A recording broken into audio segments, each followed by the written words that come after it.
जय हिंद। वेलकम आपका assessment jobs and welfare channel में। तो आज बात करने वाले हैं government of India ministry of railway की ओर से एक वैकेंसीज जारी की गई है और उस वैकेंसीज के बारे में हम डिटेल से जानेंगे। चैनल में नए हैं तो सब्सक्राइब कर दीजिएगा, आपको इस तरह के अपडेट मिलते रहेंगे। ऑनलाइन के माध्यम से इन वैकेंसीज के लिए अप्लाई कर सकते हैं या करना शुरू हो गया है। 15/9/2025 से लेके क्लोजिंग डेट 14/10/2025 रखी गई है। फीस वगैरह दी गई है तो 16/10/2025 तक आप फीस जमा कर सकते हैं। एप्लीकेशन में करेक्शन विंडो खुलेगा इसका 17/10 से लेकर 26/10/2025 तक। सीबीटी यानी कि कंप्यूटर बेस्ड जो टेस्ट होगा इसके बारे में आपको इसकी ऑफिशियल वेबसाइट पर बता दिया जाएगा।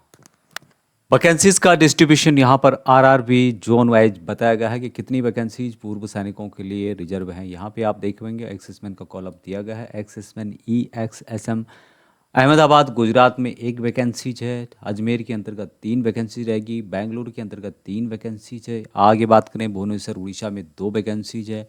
बिलासपुर के अंतर्गत यहाँ पे रहेगी 2 वैकेंसीज।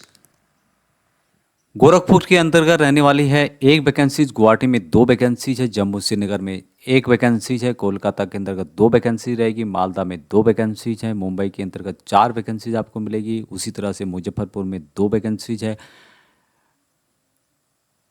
प्रयागराज के अंतर्गत 3 वैकेंसीज है। रांची में 2 वैकेंसीज है। सिकंदराबाद में 2 वैकेंसी 2 और 1 3 वैकेंसीज है। सिलीगुड़ी में 1 वैकेंसीज है। त्रिवेंद्रपुरम में 2 वैकेंसीज है। तो 368 टोटल वैकेंसीज है। 10% वैकेंसीज 36 वैकेंसीज पूर्व सैनिकों के लिए रिजर्व करके रखे गए हैं। अभी ये जो वैकेंसीज है स्टेशन कंट्रोलर की है और ये लेवल 6 की सैलरी यहाँ पर दी जाएगी। 35,400 बेसिक सैलरी है। इसके अलावा जितने भी गवर्नमेंट की तरफ से टाइम टू टाइम भत्ते दिए जाते हैं वो दिए जाएंगे। डीए होगा, आचार्य होगा, टीए होगा, जो भी है। A2 मेडिकल कैटेगरी आपका होना चाहिए। 33 साल मैक्सिमम रखी गई है। एजुकेशन क्वालिफिकेशन यहाँ पर होना चाहिए ग्रेजुएशन।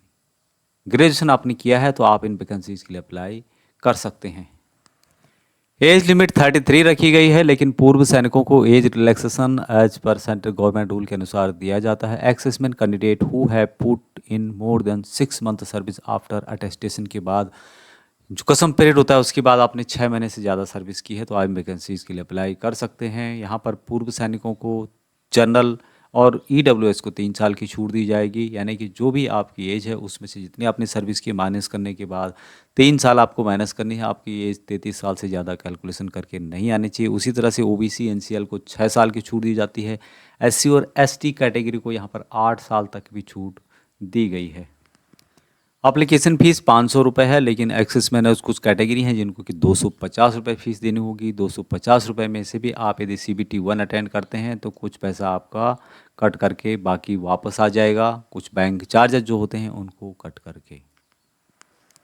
पोस्टिंग की बात की था तो जहाँ पर आपको फर्स्ट में पोस्टिंग दी जाती है वहीं पे आपको सर्विस करनी होगी। हाँ, कुछ ऐसी कंडीशंस होती है जहाँ पर आपको रेलवे के द्वारा इधर से उधर भेजा जाना है कुछ खास काम से, तो वो फिर अलग वहाँ पर कुछ अलग नियम लागू होंगे। लेकिन बाकी जहाँ पे आपने एक बार सर्विस ज्वाइन कर ली है आप वहीं पे सर्विस करेंगे।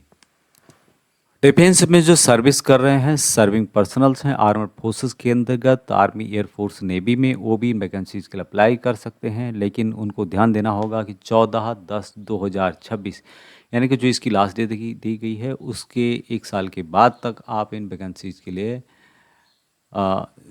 यानी 2026 तक 14/10 तक यदि आप रिटायर आ रहे हैं तो तभी आप इन वैकेंसीज के लिए एलिजिबल रहेंगे। बाकी यहाँ पर सिलेक्शन जो प्रोसेस होगा उसके बारे में कंप्लीट जानकारी दी गई है।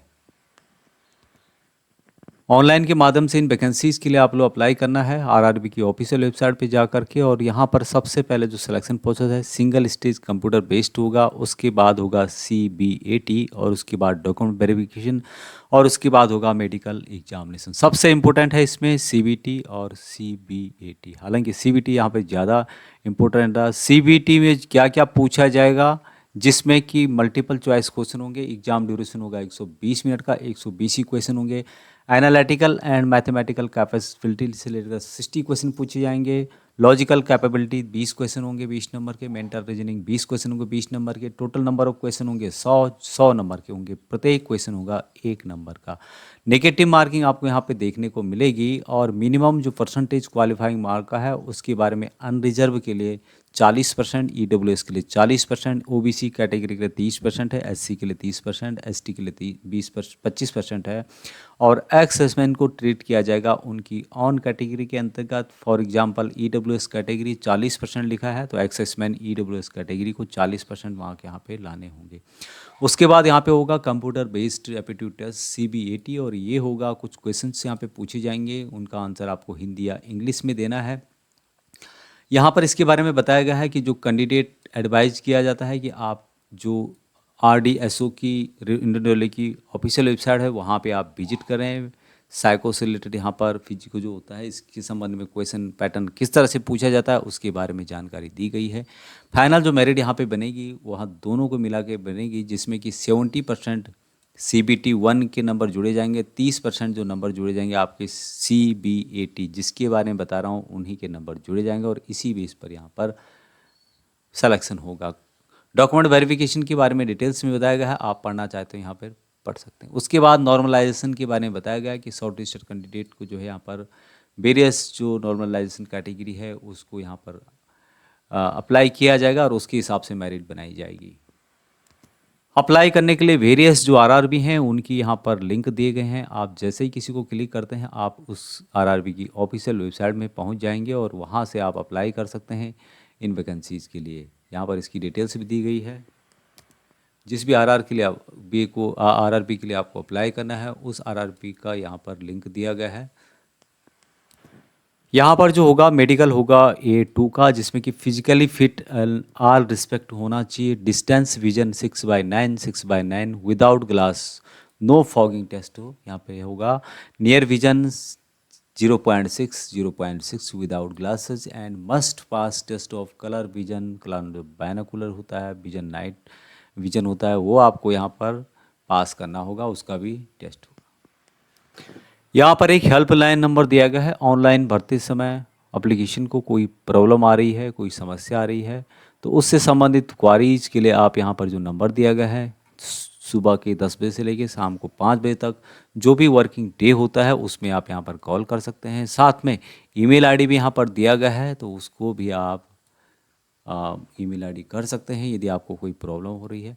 बाकी नोटिफिकेशन दिया गया है, आप इसको एक बार ज़रूर रेफ़र करें। जो भी अप्लाई करना चाहता है एक बार ज़रूर पढ़ लें अप्लाई करने से पहले। अभी तक इतना ही। जय हिंद।